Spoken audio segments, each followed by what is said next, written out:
Airline crashes are not supposed to be a part of a podcast about the weather. They are supposed to take off and land and be able to handle whatever weather happens.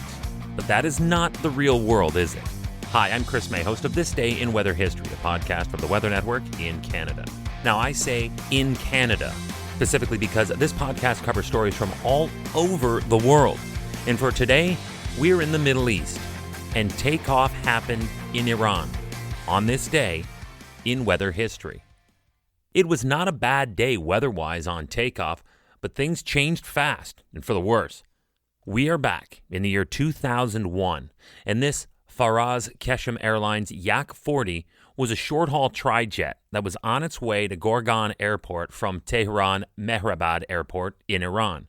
That was the plan anyway. The overarching plan, aside from the standard flight arrangements, was something actually more special.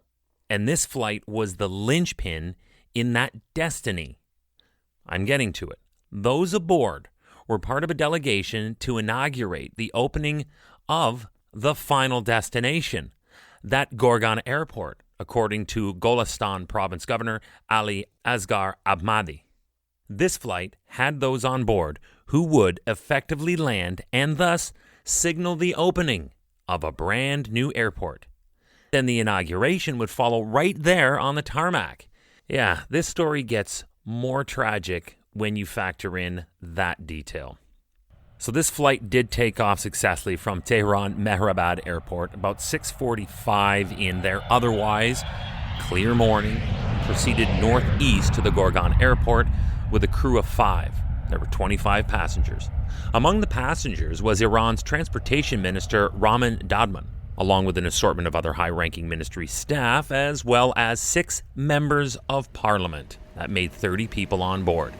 And then, with only about 10 minutes to go before its scheduled arrival, the pilot radioed to air traffic control that they would either have to make an emergency landing or divert to another airport. What happened between takeoff and now?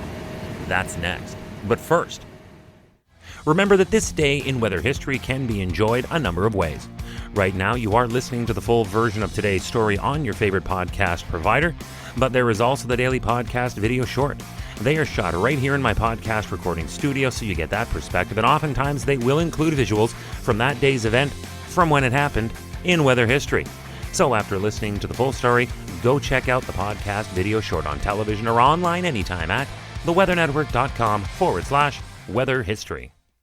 And just to dovetail from that if I can, I'd like to remind you where you can catch this podcast if you might be picking this up off our site or from within a story.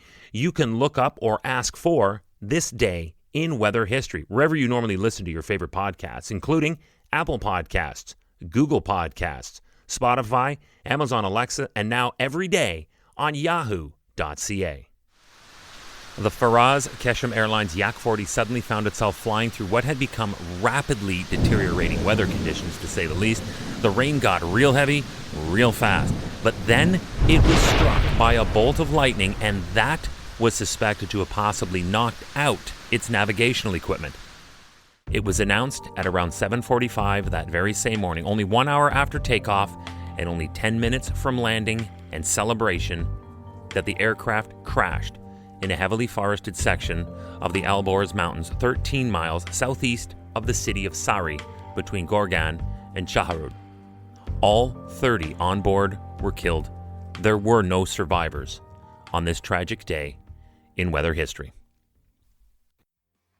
Tomorrow is May 18th, and we're going to travel together back in time to an event that was so massive it initially took out the entire Pacific Northwest of the U.S., but it was very clear that this was a bigger atmospheric story that was about to affect Canada very badly, and then the rest of the Northern Hemisphere.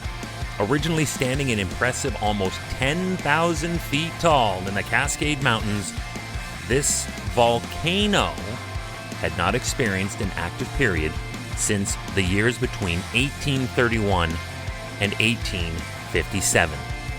That good luck comes to an end tomorrow on This Day in Weather History with me, your host, Chris May.